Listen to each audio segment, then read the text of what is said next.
नेता चुनाव जीतते हैं तो पटाखे फूटते हैं, क्रिकेट में टीम इंडिया की जीत होती है तो पटाखे फूटते हैं, दुल्हन के दरवाजे पर बारात पहुंचती है तो पटाखे फूटते हैं, नए साल का जश्न मनता है तब भी खूब पटाखे फूटते हैं। लेकिन जैसे ही दिवाली नजदीक आती है, कानून की चकरघन्नी घूमने लगती है और बयानों के रॉकेट उड़ने लगते हैं। ताजा बयान आया बागेश्वर धाम के पीठाधीश्वर पंडित धीरेन्द्र शास्त्री का, जिन्होंने पूछ लिया दिवाली पर पटाखा फोड़ना गलत है तो नए साल पर सही कैसे हो गया। साहब ने कहा कि जो है पटाखों से प्रदूषण होता है, 1 जनवरी को इनका ज्ञान फिर गायब हो जाता है। हैप्पी न्यू ईयर के नाम से पूरी दुनिया में पटाखे होते हैं, तब प्रदूषण नहीं होता है। लेकिन दिवाली आती है प्रदूषण होता है, होली आती है तो पानी खराब होता है, और खून खराबा होता है तब नहीं मानते, तब ये स्टेटमेंट नहीं देते, तब ये मांग नहीं करते, तब ये कानून लाने की बात नहीं करते।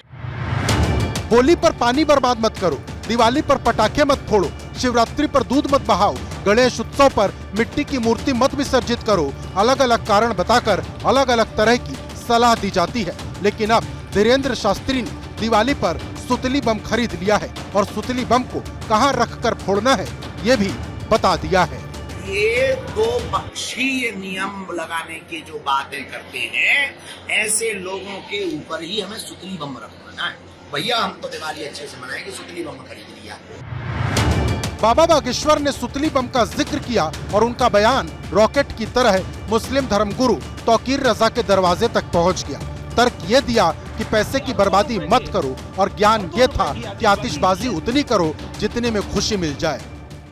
मेरा कहना ऐसा है कि देश का भी नुकसान हो रहा है, समाज का भी नुकसान हो रहा है, लोगों के पैसे में आग लग रही, देश के पैसे में आग लग रही है।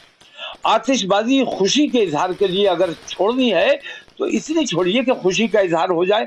खुशी का इजहार आप दीपोत्सव करके कर सकते हैं, ज्यादा से ज्यादा रोशनी कीजिए, उससे खुशी का इजहार हो जाएगा। तो पैसे में आग लगाना ज्यादा जरूरी है क्या? मुद्दा जब दूसरों से जुड़ा हो तो ज्ञान देना बहुत आसान होता है। पटाखों की बात जब बकरीद के बकरे तक पहुंची तो मौलाना भड़क गए, इंसान और जानवर के बीच का भेद समझाने लगे। बात होली और दिवाली की हो रही है और जवाब आ रहा है कि बकरीद के जानवरों की हिफाजत ज्यादा जरूरी है या इंसानों की हिफाजत ज्यादा जरूरी है? इंसानों की लिंचिंग कर दो, इंसानों पे बम मार दो, इंसानों को कत्ल कर दो, जानवर बचा लो। दिवाली पर पटाखे न फोड़ने की नसीहत देने पर सिर्फ बाबा बागेश्वर ही नहीं भड़के, बीजेपी के कई नेता और मठ मंदिर के महंत इस नसीहत से उखड़ गए हैं। अभी वो बैन लगाएंगे और जब असली कोहरा पड़ेगा 25 दिसंबर को तो बैन हट जाएगा। 1 जनवरी को जब नया साल मनाएंगे तो खुद से पटाखे छुड़ा के तो बैन हट जाएगा। ये एक साजिशन कहा जा सकता है। और बकरीद पे जब आप देखेंगे नालियों में बिल्कुल लाल रंग का तरल पदार्थ भरा होता है। पूरे वर्ष के जितने पटाखे हैं सबसे ज्यादा बिक्री, सबसे ज्यादा उनपे टैक्स 1 जनवरी को होता है। बात पटाखे से शुरू हुई और धर्म पर आ गई। हालांकि दिल्ली सरकार का तर्क है कि पटाखों का त्योहार से कोई लेना देना ही नहीं। दलील देते वक्त दिल्ली सरकार के पर्यावरण मंत्री गोपाल राय ने भगवान राम का उदाहरण सामने रख दिया।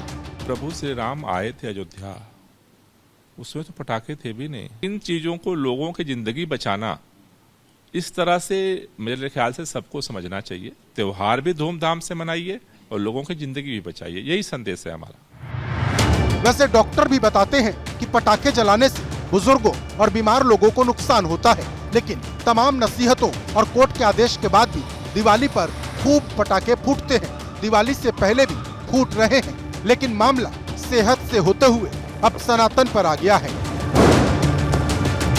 सदगुरु जग्गी वासुदेव ने भी सोशल मीडिया पर वीडियो जारी कर पटाखा बैन की मांग करने को गलत माना है।